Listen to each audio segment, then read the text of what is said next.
दर्शकों से अब जुड़ते हैं। चलिए, मेरे साथ हमारे पहले दर्शक रोहित भी फोन लाइन पर हैं। नमस्कार रोहित, क्या हालचाल? बस fine ma'am, thank you so much thank you for Rohit, आपने एक्सेप्टिंग माय अपना। क्वेरी। जी धन्यवाद। आप जोधपुर राजस्थान से बोल रहे हैं? यस मैम, मैं रोहित अश्विन फ्रॉम जोधपुर राजस्थान। क्या करते हो रोहित? मैम मैं इलेक्ट्रिसिटी डिपार्टमेंट में हूँ, अच्छा अच्छा। जॉब में हूँ मैं। अच्छा अच्छा, मैं देख सकती और हूँ आपने काफ़ी अच्छी प्लानिंग की है अपनी। यस मैम, मैं पिछले 10 से 12 सालों से कंटिन्यू सिस्टमेटिक इन्वेस्टमेंट प्लान के थ्रू, एसआईपी के थ्रू म्यूचुअल फंड में इन्वेस्ट कर रहा हूँ। और साथ ही साथ मैंने पीपीएफ, सुकन्या एटसेट्रा। हाँ मैं देख सकती हूँ, लेकिन आपके पास जिस तरह के फंड्स हैं उसमें 25 लाख का टारगेट 10 साल में और 50 लाख का टारगेट अगले 10 साल में। आपके यस पास मैम। एक एसबीआई का स्मॉल कैप, निप्पॉन का स्मॉल कैप, एक्सिस का भी मिड कैप है और टाटा का कंज्यूमर फंड भी है आपके पास, बैंकिंग फंड भी यस है। मैम। चलिए, डिटेल्स तो आपने सब दे दी हैं और हमारे साथ हमारे फाइनेंशियल प्लानर आज Aditya Shah, founder Hercules adviser भी जुड़ गए हैं। आदित्य, गुड इवनिंग, स्वागत है आपका। आदित्य, रोहित का सवाल आपके पास होगा, तो बताइए अब कैसे इनको आप सलाह देंगे? सुकन्या समृद्धि, एनपीएस जैसे अच्छे प्रोडक्ट्स को पोर्टफोलियो के अंदर डाला गया है। पर अगर हम म्यूचुअल फंड्स की तरफ देखें तो म्यूचुअल फंड में बड़े सारे फंड्स इंक्लूड कर दिए गए हैं पोर्टफोलियो में, जिनकी जरूरत नहीं है। आप जितने कम फंड्स और उन कम फंड्स में जितनी ज्यादा एसआईपी करेंगे उतना ज्यादा अच्छा रहेगा। मेरे हिसाब से सेक्टोरल फंड्स में बिल्कुल भी इन्वेस्ट नहीं करना चाहिए, क्योंकि सेक्टोरल फंड्स में एंट्री और एग्जिट जो है वो प्रॉपरली आपको पता होनी चाहिए। एक आम निवेशक के लिए बहुत मुश्किल है उनको एक एडवाइजर के थ्रू ही सेक्टोरल फंड्स के अंदर घुसना चाहिए। तो मैंने क्या किया है कि मैंने इनके म्यूचुअल फंड्स के अंदर 2 से 3 फंड्स में निवेश करने की सलाह दी है। एक एसबीआई स्मॉल कैप फंड में इन्वेस्ट कर सकते हैं, ये पराग पर एक फ्लेक्सी कैप फंड में इन्वेस्ट कर सकते हैं, और यूटीआई निफ्टी नेक्स्ट 50 फंड में इन्वेस्ट कर सकते हैं। इन 3 फंड में कंसिस्टेंट और डिसिप्लिन वे में एसआईपी कीजिए। एग्जिस्टिंग एसआईपी को अभी बंद कर दीजिए। एक बार बंद कर देंगे तो इन तीनों फंड्स में एसआईपी को इक्वली स्प्लिट कर दीजिए सबसे पहले। दूसरी बात ये कीजिए, जो एग्जिस्टिंग फंड्स है उनमें से धीरे धीरे करके यहाँ पे एसआईपी करना शुरू कर दीजिए। डिसिप्लिन और कंसिस्टेंट वे में इन्वेस्ट कीजिए, आपका निवेश अच्छा हो रहा है बाकी सब प्रोडक्ट्स में भी, म्यूचुअल फंड को थोड़ा सा आप कंसोलिडेट करेंगे तो बेटर रहेगा। राइट, चलिए रोहित, ऑल द बेस्ट, आपको ये सलाह दी जा रही है आदित्य की तरफ से। अगला सवाल अली का मैं लूँगी। फेसबुक के ज़रिए इन्होंने अपना सवाल हमें भेजा है और आदित्य आपके पास भी है ये सवाल। इन्हें 3 लाख लगाने हैं म्यूचुअल फंड में 4 साल के लिए और इनका जो लक्ष्य है, इनकी बेटी की शादी के लिए इनको पैसे जमा करने हैं। बताइए कैसे इनकी सहायता आप कर पाएंगे? मैम सबसे पहले तो 4 साल एक बहुत ही छोटी अवधि होती है किसी भी म्यूचुअल फंड में निवेश करने के लिए। इसीलिए हमें रिस्ट्रिक्ट करना होगा निवेशक का जो होराइजन है वो लार्ज कैप्स की तरफ हमें टारगेट करना होगा, क्योंकि वहां पे कम वॉलेटिलिटी होती है और 4 साल में कुछ ऐसे पैसे खोने की गुंजाइश भी नहीं होती है। तो मेरे हिसाब से मैंने 2 फंड्स को सजेस्ट किया है, एक यूटीआई निफ्टी 50 इंडेक्स फंड और दूसरा कैनरा रबैको फ्लेक्सी कैप फंड। एक लार्ज कैप फंड है और दूसरा फ्लेक्सी कैप डाइवर्सिफाइड फंड है जो कहीं भी मार्केट में इन्वेस्ट कर सकता है। तो आपके पास जो भी पैसे हैं उनको दोनों में इक्वली स्प्लिट कर दीजिए और बने रहे इन दोनों फंड्स में। स्मॉल और मिड कैप की तरफ जाने की आवश्यकता नहीं है, क्योंकि 4 साल एक बहुत ही छोटा टाइम होराइजन होता है स्मॉल और मिड कैप में इन्वेस्ट करने। राइट, वो तमाम निवेशक खासतौर से जो स्मॉल कैप में निवेश करने की रणनीति अब बना रहे हैं आदित्य, बम्पर रिटर्न्स को देखते हुए वर्ड ऑफ कॉशन उनको देना बहुत ज़रूरी है कि जो फ़िलहाल वो गेंस देख रहे हैं, नॉट नेसेसरी कि ये जो गेंस है, ये जो मुनाफा है, ये आगे भी जारी रहे। और 1-2 साल के नज़रिए से तो आप इस कैटेगरी में पैसे लगा ही नहीं सकते, क्योंकि आदित्य लगातार हमें दर्शकों के सवाल आ रहे हैं जहाँ पर केवल स्मॉल कैप ही उनके पोर्टफोलियो में है और इस बात को ज़्यादा सोचने की ज़रूरत नहीं है कि क्यों उन्होंने इसमें अपने पैसे लगाए हैं। लेकिन हाँ, अगर आप लगा रहे हैं तो आप ये ध्यान में रखें कि ये रिटर्न्स आपको गायब होते हुए भी दिखाई दे सकते हैं, बशर्त है कि आप लंबा रुकें। क्या कहेंगे? बिल्कुल मैम, अभी हमने देखा है कि पिछले 2 से 3 साल में स्मॉल कैप फंड्स ने अच्छा रिटर्न दिया है। इनफैक्ट वो बेस्ट परफॉर्मिंग कैटेगरी है। तो रिटेल निवेशक क्या करते हैं, जो बेस्ट परफॉर्मिंग कैटेगरी होती है पिछले 2 से 3 साल में वहां पे उसको चेज करते हैं, जिसे कहते हैं FOMO, fear of missing out. Point number 1। Point number 2, आपने अभी देखा है कि निपॉन ने अपने स्मॉल कैप फंड में इनफ्लोज को रिस्ट्रिक्ट किया है। टाटा म्यूचुअल फंड ने भी अपने स्मॉल कैप फंड में इनफ्लोज को रिस्ट्रिक्ट किया है। जब म्यूचुअल फंड कंपनीज इनफ्लोज को रिस्ट्रिक्ट करना शुरू कर दे, तब आपको समझ जाना चाहिए कि स्मॉल कैप फंड्स के अंदर बहुत ज्यादा यूफोरिया है, वहां पे केयरफुल रहने की सलाह रहेगी। पर जो कि 10 से 15 साल का अवधि रखते हैं, उनको चिंता करने की जरूरत नहीं है। चिंता उनको करने की जरूरत है जो कि 2 से 3 साल 4 साल के अवधि में निवेश करते हैं। हमने देखा है कि 2017 में स्मॉल कैप फंड्स 30 से 40% डाउन थे। तो मेरे हिसाब से केयरफुल रहे नियर टर्म में। लॉन्गर टर्म में एसआईपी को जारी रखें, पर यूफोरिया के अंदर ना घुस जाएं। स्मॉल कैप फंड को अपने पोर्टफोलियो का छोटा भाग रखें, और फ्लेक्सी कैप फंड और लार्ज कैप फंड भी पोर्टफोलियो के अंदर रखें। तो डाइवर्सिफाइड स्ट्रैटेजी रखें, रिस्क मैनेजमेंट करें, और रिटर्न्स के पीछे मत भागे, रिस्क को भी मैनेज करिए। ऑलराइट, चलिए, तो ये सलाह दी जा रही है वो तमाम निवेशकों को जो कि स्मॉल कैप कैटेगरी को लेके बहुत ज़्यादा बुलिश हैं। विपिन द्विवेदी का मैं सवाल लूँगी। आदित्य, विपिन, गुड इवनिंग, कैसे हैं आप? कुछ नहीं है मैम, मैं फर्स्ट टाइम मैं SIP करना चाहता हूँ। अच्छा। और पर मंथ में 5000 रुपीज करना चाहता हूँ जी। और मेरा लॉन्ग टर्म के लिए मैं करना चाहता हूँ 15 से 20 साल के लिए। ओके। तो कौन कौन से फंड रहेंगे मेरे लिए स्टेबल? धन्यवाद विपिन। सबसे पहले तो आपने हम पर भरोसा जताया और अपना सवाल हमें दिया, आपकी फाइनेंशियल प्लानिंग करने का हमें मौका दिया। आपकी उम्र क्या होगी? मेरी उम्र 32। ऑलराइट, और आप जो ये निवेश कर रहे हैं 5000 रुपये 15 साल के लिए, कोई खास लक्ष्य हाँ। से बंधा हुआ है आपका ये इन्वेस्टमेंट?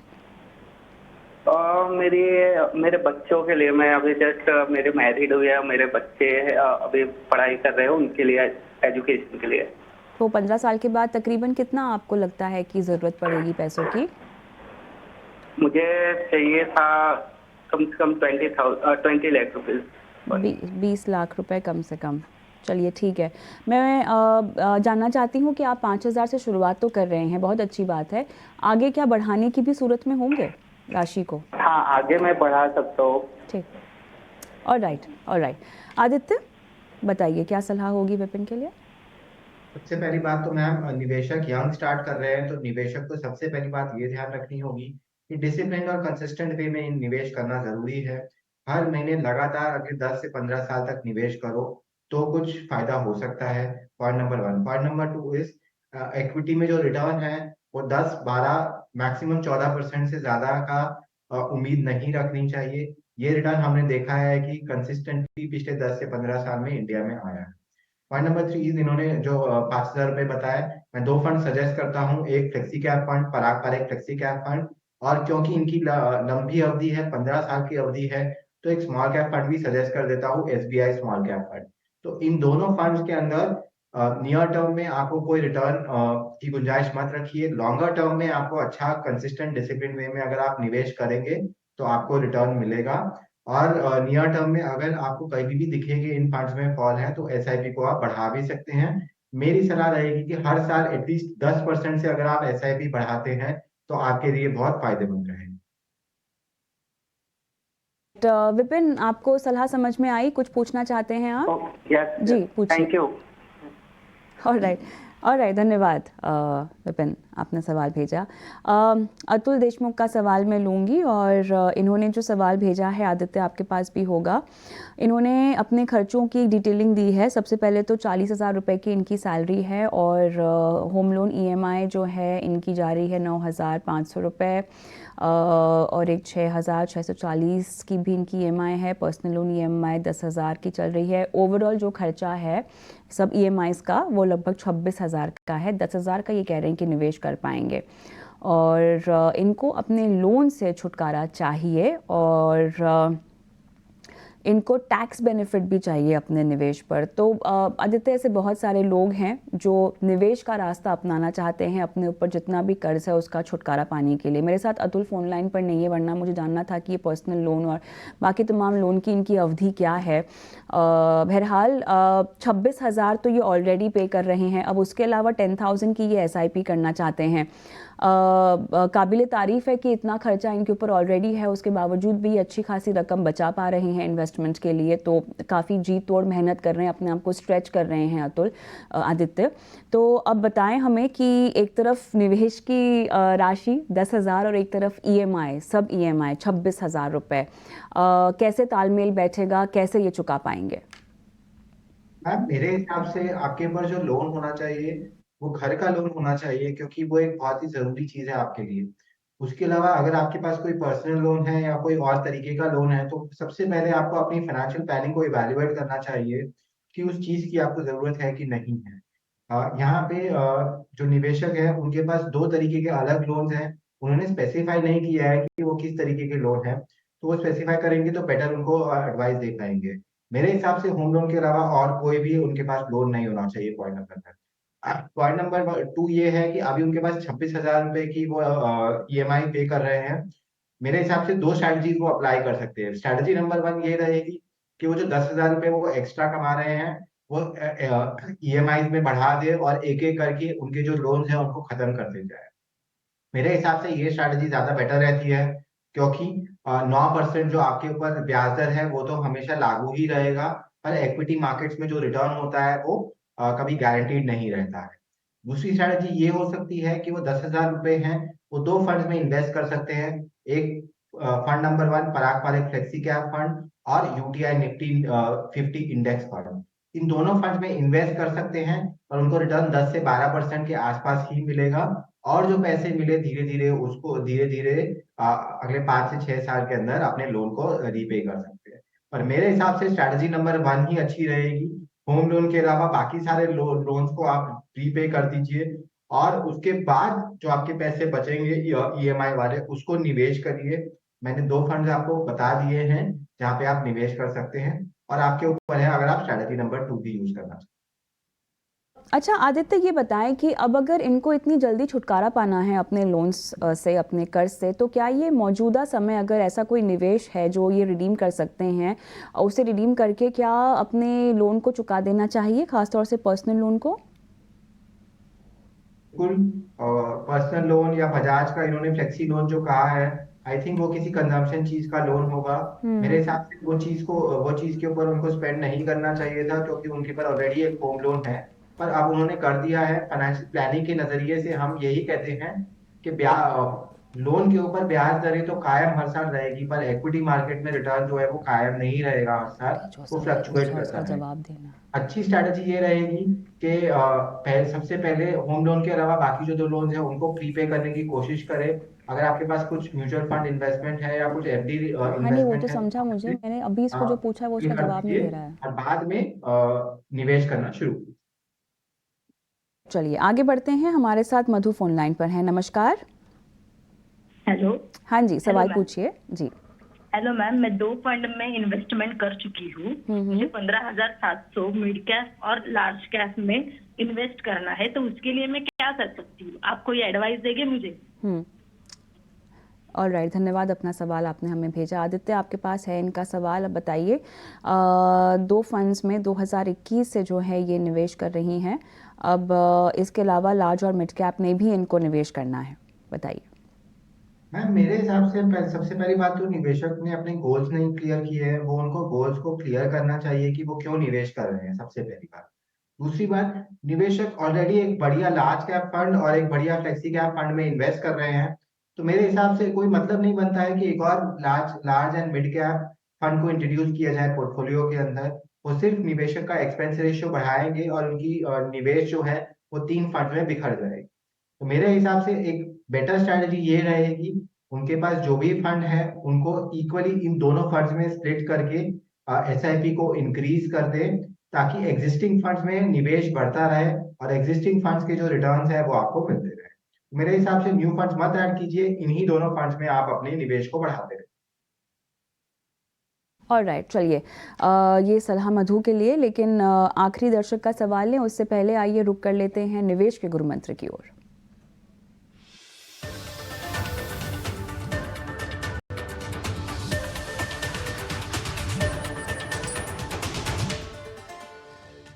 आदित्य, बताइए आपने आज का निवेश का गुरु मंत्र क्या चुना है हमारे दर्शकों के लिए? मैम कंपाउंडिंग जो होती है वो दुनिया का 8th वंडर होती है, जो कि बहुत कम लोग समझते हैं। पहले 5 से 10 साल सिर्फ आपको निवेश करना होता है और आपको रिटर्न की परवाह नहीं करनी होती है। फिर 10 साल के बाद जब पेड़ पूरी तरीके से लग जाएगा और आपका निवेश अच्छी तरीके से हो जाएगा, तब आपको फल मिलेगा। यानी कि आपने अगर 100 रुपए इन्वेस्ट किए हैं तो वो पहली बार में 200 रुपए हो जाएंगे, पर उसके बाद जब वो डबल होंगे तो वो 200 की जगह 400 रुपए हो जाएंगे, जहाँ पे 200 रुपए ऐड हो गए। तो compounding 1 goes to 2, 2 goes to 4, 4 goes to 8, ये एक बहुत बड़ा वंडर है दुनिया का। और इसको लेने के लिए मिनिमम डिसिप्लिन और कंसिस्टेंट वे में 10 से 15 साल तक निवेश करेंगे, तभी आपको ये मिलेगा। अदरवाइज आपको ये नहीं मिलेगा। तो कंसिस्टेंट और डिसिप्लिन वे में इन्वेस्ट कीजिए ताकि आपको कंपाउंडिंग का इफेक्ट मिले। ऑलराइट, चलिए ये है गुरु मंत्र। और हमारे आखिरी दर्शक गीता प्रजापति का मैं सवाल लूँगी।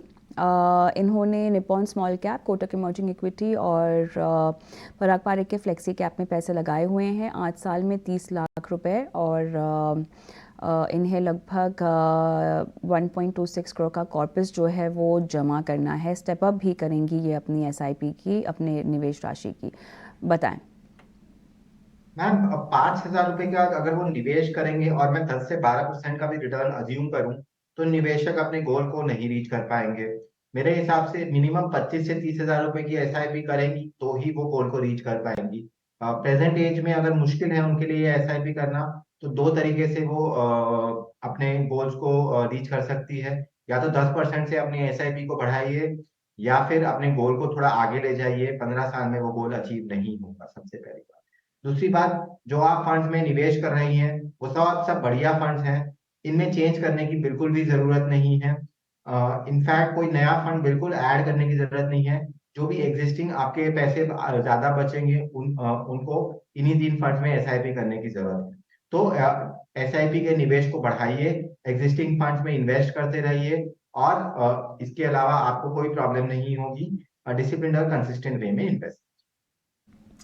ऑलराइट, चलिए इसी के साथ शो को समाप्त करते हैं। बहुत बहुत धन्यवाद आदित्य, आपने समय निकाला और दर्शकों की आज फाइनेंशियल प्लानिंग की है। हम रुकेंगे एक ब्रेक के लिए, लेकिन ब्रेक पर जाऊं उससे पहले आपके